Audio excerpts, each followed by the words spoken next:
Tunan yung motor. Ayan guys, sumusuko daw yung motor sa akin. Dito kami sa tulay, Bunton. Bunton Bridge. Traffic. Ang oras pa lang traffic. Sumusuko daw yung motor sa bigat ko.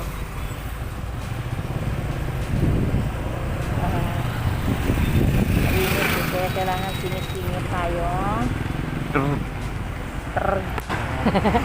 Dumudulas.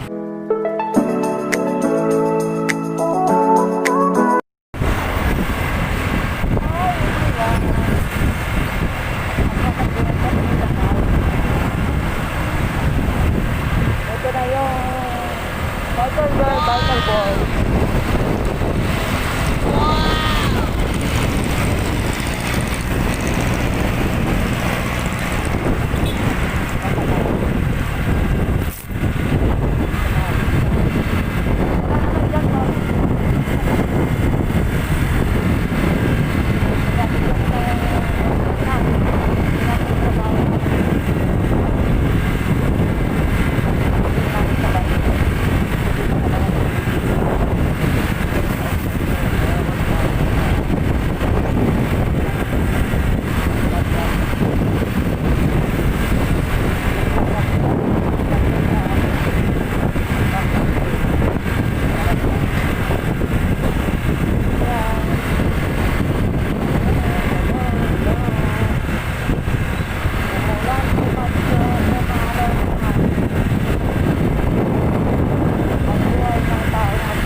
Nagpandeli maganda sana ang kita namin.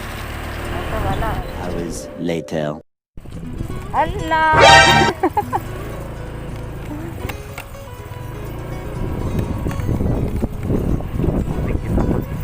Oo. Nakasap tayo sa barrio doon. Doon yung bayar natin. Liblib. Oh no!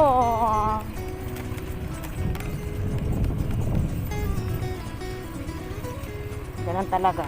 Kung hindi ka magtyaga, hindi mo makakamit yung mga pangarap mo.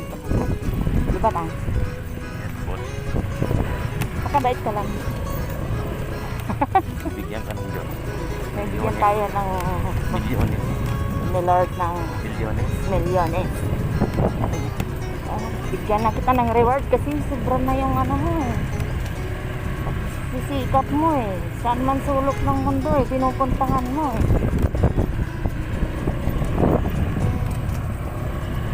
Hindi yung lawak ng buong inilili ko.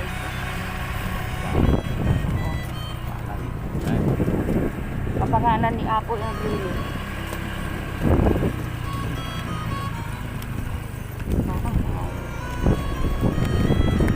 Kaya guys, balitaan kita. Balitaan ko kayo. Sorry.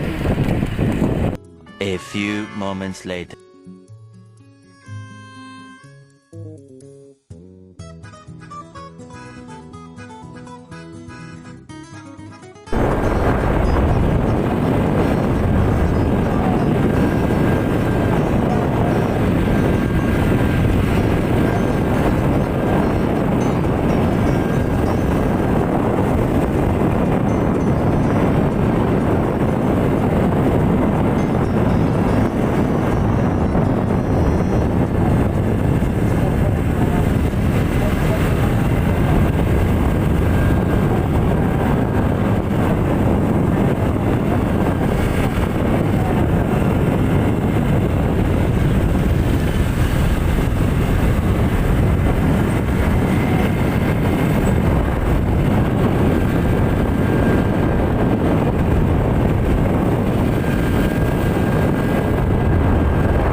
while. Kain tayo guys. Ito nakarating na kami pero kumain na kami. Punta sa tindahan. Nagutom yung driver ko. Pero masarap ang ulam namin.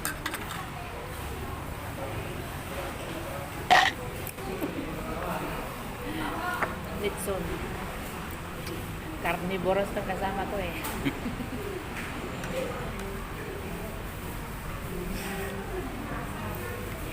Ayun. George Tibagod. Pagod. George Tibagod. Banog. Ganun lang. Ikot-ikot lang.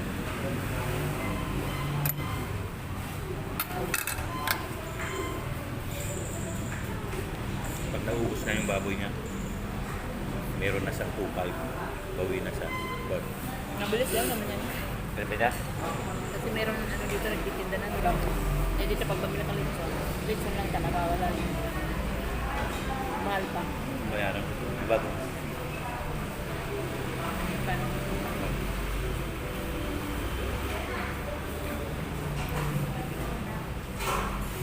Ito. Isang order ito. Tapos, dalawang pa.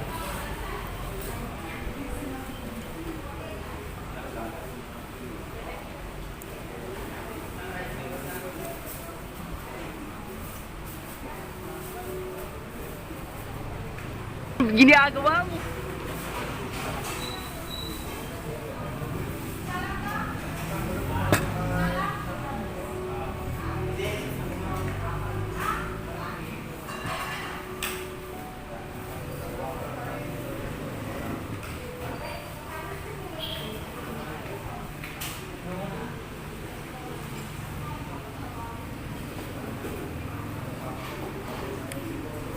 Magkano lang? 70. Ha? 70.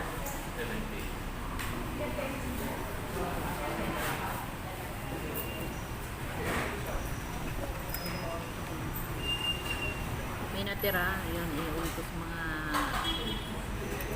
kulilit ko. Kasi paborito rin nila ito.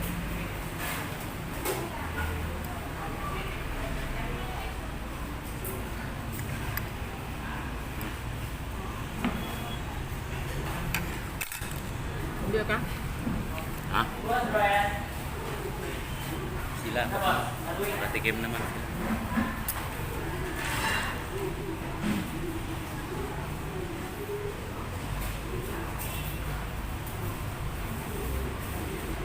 Kaya makabili ako nun. Nang? Yung binili mo gano'n, nawala. Ay, bibigyan mo ako. Hindi take out. Critical. Kilala ka niya tayo niya. Ako, kilala pa niya ako. Sila? Ito pag kilala, marami. Ano ba yan? Kasi mas marami sa'yo eh. Mas maraming ganito. Sa kanila. Ito eh. 150 yun? Ano nila?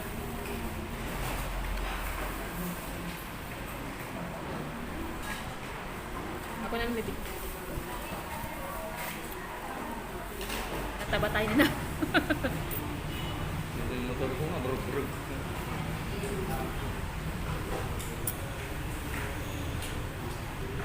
Busog ka na. Ayos lang. Yan ang buhay. Kaya kusog.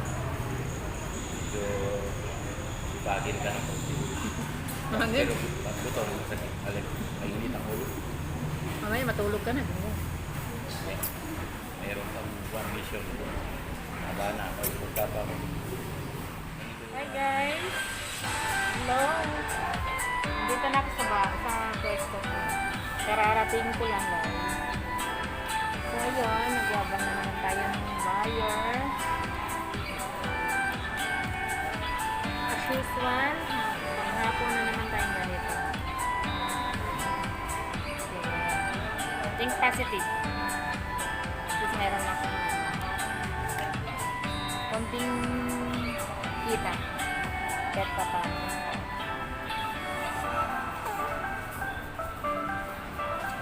So yun, kwento ko lang sa inyo guys. Dito na nga ako sa pwesto. Wala kaming buyer ngayon. Problema na naman to. Kasi mahigpit nga dyan sa entrance ng guard namin. Ganito ang sitwasyon namin dito. Mga kasamaan ko. Dyan sa entrance, meron nang nakaabang na isa na mga kasama namin dito na nag-aabang na ng buyer para maging kanila na yung buyer, diretso na sa pwesto nila, may yung mahatak na. Paano naman kami pag ganito ang sitwasyon namin? Ang hirap. Tapos ito pa ang problema.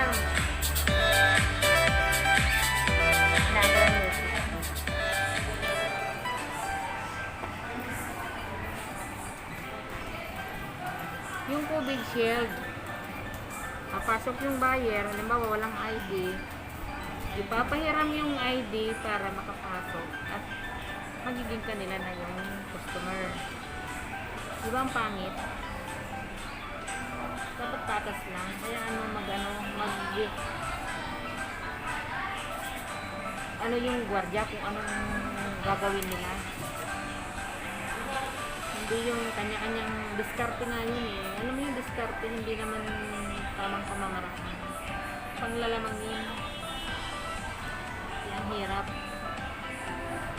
Tapos eh, siyempre, nalaman namin, di, kalalabasan niya, kami pa ang kontrabida.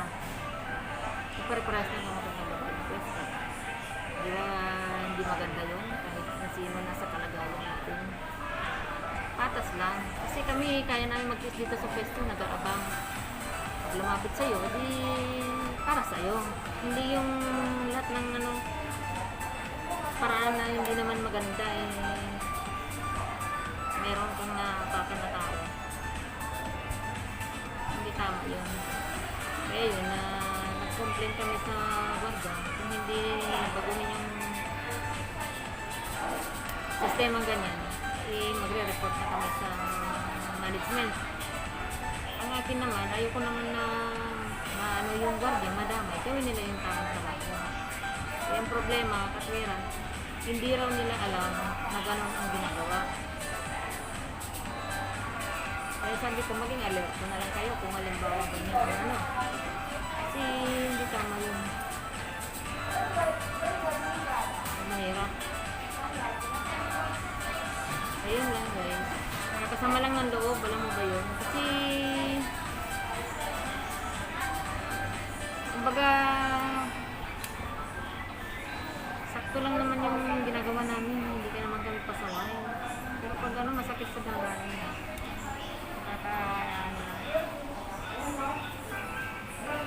Nakakainis.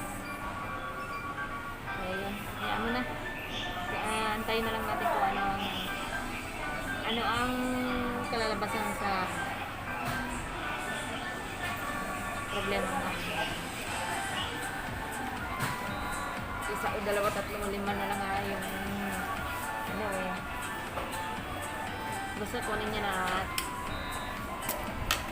Kaya ko lang mag-mention ng pangalan ko. Yun na lang yung anak ko. Sabi na lang. Hello.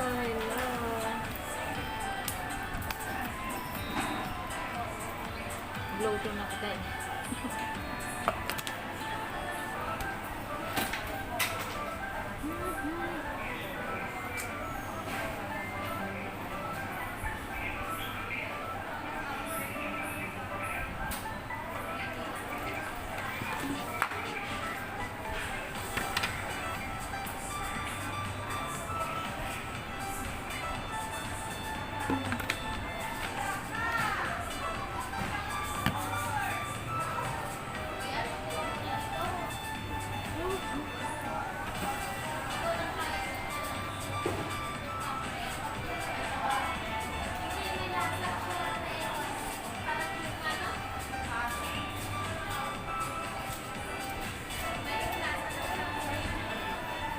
Tahimik kami.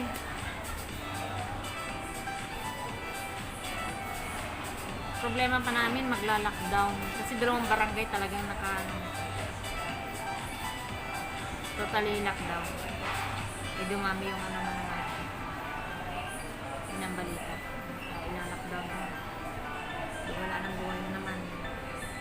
Tahimik na naman. Stay na naman sa bahay.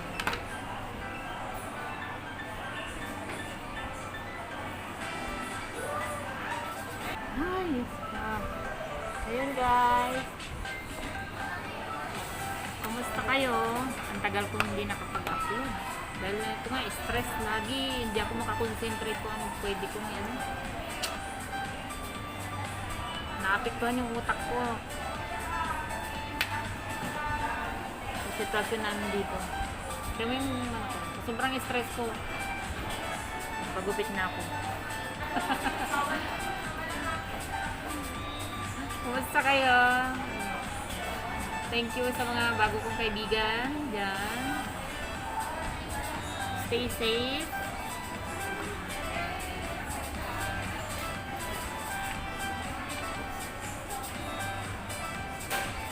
Ang mata ko nagano. Bless lang tayo. Guys. Hi guys. Ito wala kaming buyer. Ito yung ginagawa ko. Nag-update ako sa online ko. Baka sakali. Update na para makabenta ko dito sa online. Meron ako isang buyer. Sira ang aircon namin. Nainit. Hanap buhay. Ito ilagay yung camera ko.